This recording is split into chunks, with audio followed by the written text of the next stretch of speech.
Hi friends, Jeffrey here. In case you're wondering where Father Norm is, I don't know where he is. Sorry. But he asked me to do the video this week and he gave me an interesting topic that's very near and dear to my heart. As a young person, people often ask, "Well, what's it like to, believe in God as a young person?" And I always go back to that's really a question of how is my faith expressed in day-to-day life as a young person? And there's a word for that, spirituality. And I think we often talk, well, I'm spiritual but not religious. And some, Catholics will retort back, well, I'm religious but not spiritual. Well, in the words of our beloved Father Norm, it's a both and. How my faith is expressed in day to day life is not a spiritually disembodied reality. Why? Because God became human.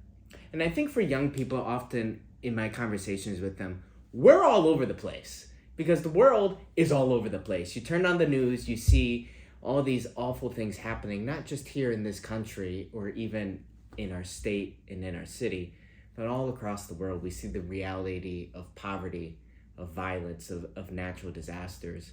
And rightfully so, our response sometimes can be to throw our hands up in the air and to say, I don't know what's going on. And even more than that, in our individual day-to-day lives, especially since the pandemic has hit and has ended, there's a lot of struggles with mental and physical health, especially among the young generation. And so here's what I say. First, we have to start with where we're at. Young people, old people, in between people, doesn't matter where you are, you start with where you're at. And no, I don't just mean age. Where are you at physically, mentally, spiritually, emotionally? Because all of those are linked together. A silly example. For example, when I don't pray, my physical health ends up being worse because I'm not rooted in that day-to-day lifeline with our God. So start with where are you at? And if you're in a place where you're struggling mentally, struggling physically, struggling spiritually, that's okay. What I say is God is with you wherever you're at. I have this catchy little phrase that, well, I think I came up with it. I'm sure someone said it before me, but if God doesn't encounter you where you're at, he doesn't encounter you at all. So, for example, if you wake up on your wedding day, one of the most joyful days of your life, well, God's not going to be with you there on that most joyful day of your life if he's not also with you when you're like the person who was robbed and beaten and left on the side of the road in Luke chapter 15.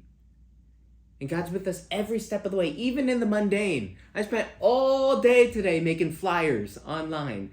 Spent over 3 hours staring at a computer. Was that the most riveting thing I've ever done? Probably not. But was God with me in it? Absolutely. Spirituality starts here and now.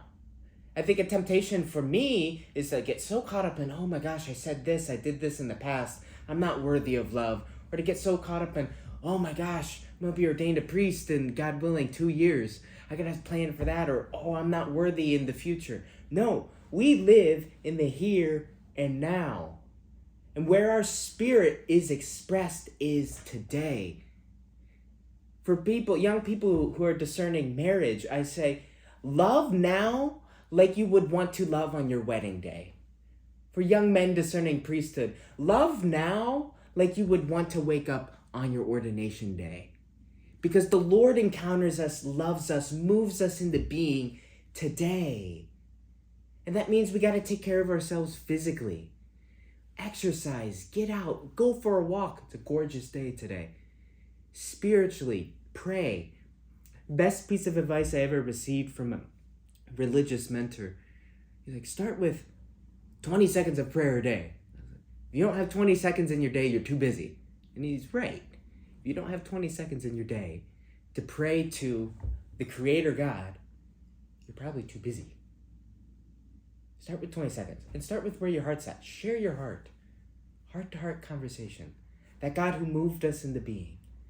If you're anything like me, 20 seconds turned into a minute, 2 minutes, 5 minutes, an hour, however long. Pray. And take care of mental health. I say this especially anyone who's young watching this. You are beloved. God loves you where you're at, wherever you're at mentally. Whether you have anxiety, depression, cares, worries, God says, cast your cares on me. Because I made you. God doesn't make junk. God has never made a piece of junk in his life. God doesn't make mistakes. You're certainly not a mistake. You never will be. We take care of all that. It sort of forms this beautiful mosaic of our lives.